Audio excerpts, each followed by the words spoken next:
දන්නවද පලිගෙන රාජපක්ෂලගෙන් රාජපක්ෂ මහතුරුන්ගෙන් පලිගැනීමක්ද මේ සිද්ධ වෙන්නේ කියන පොඩක් අපිට කියලා. ඔව් පාස්ක ප්‍රහාරය කිව්වම ඉතින් අපි කවුරුත් දන්නවා මේ සම්පූර්ණයෙන්ම බොරුවක් කරන්නේ. මොකද FBI එක එතකොට ඉන්ටර්පෝල් එක ඕස්ට්‍රේලියන් ෆෙඩරල් පොලිසිය ස්කොට්ලන්ඩ් යාඩ් පොලිසිය මේ සියලු දෙනාම අවුරුදු දෙකක් තිස්සේ ඉතාම පැහැදිලිව පරීක්ෂණයක් කරලා කියනවා මේක ISIS ප්‍රහාරයක් කියලා. එතකොට අසාද් මෞලානා කියන්නේ මේ රටෙන් පැනලා ගිය මිනිහෙක්. එයා LTT සංවිධානයේ හිටපු කෙනෙක්. ISIS සංවිධානයට අනුකම්පා සහගතව වැඩ කරපු එකෙක්. ඉතින් එයාගේ ප්‍රකාශයක් එක්ක මේ අසල් සුරේසලේව අත්අඩංගුවට ගන්නවා කියන්නේ මහා විහිළුවක්.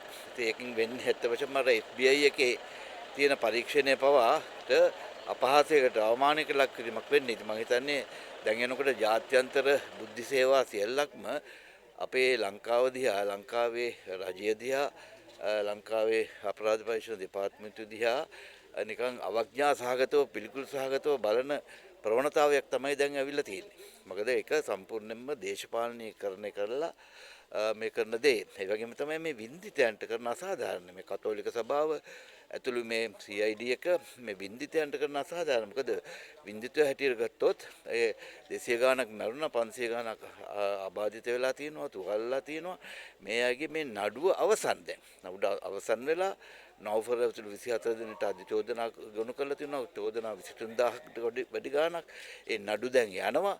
එහෙම තියෙද්දි තවත් මේකට දේශපාලන කෝණයකින් මේක බලලා අර රටේවත් හිටපු නැති සලේව අත්අඩංගුවට අරගෙන මේ කරන මේ විගඩම නිසා ඇත්ත වශයෙන්ම එක අතකට වින්දිතයන්ට කරන ලොකු අසාධාරණයක්. මොකද ඒගොල්ලන්ට ඒ තියෙන සහනය නැති කරන එක. දෙවෙනි එක තමයි අපිව ජාත්‍යන්තර වශයෙන් තාම කොන් වෙනවා. ඒක කවදාකවත් මම හිතන්නේ අපේ රජයේ බුද්ධ සේවාවන් වලට ඊට පස්සේ ජාත්‍යන්තරයේ සහයෝගය ලැබෙයි කියලා. මොකද ජාත්‍යන්තරයේ බුද්ධ සේවාවල් වල තියෙන විමර්ශන සම්පූර්ණයෙන්ම අවඥාවට ලක් කිරීමක් මේ කරන්නේ.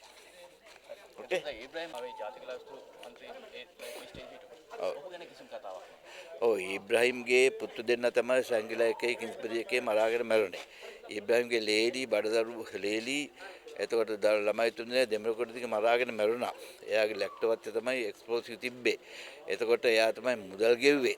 එහෙම කරලා ඒ මිනිහා දැන් හැප පිට ඉන්නවා.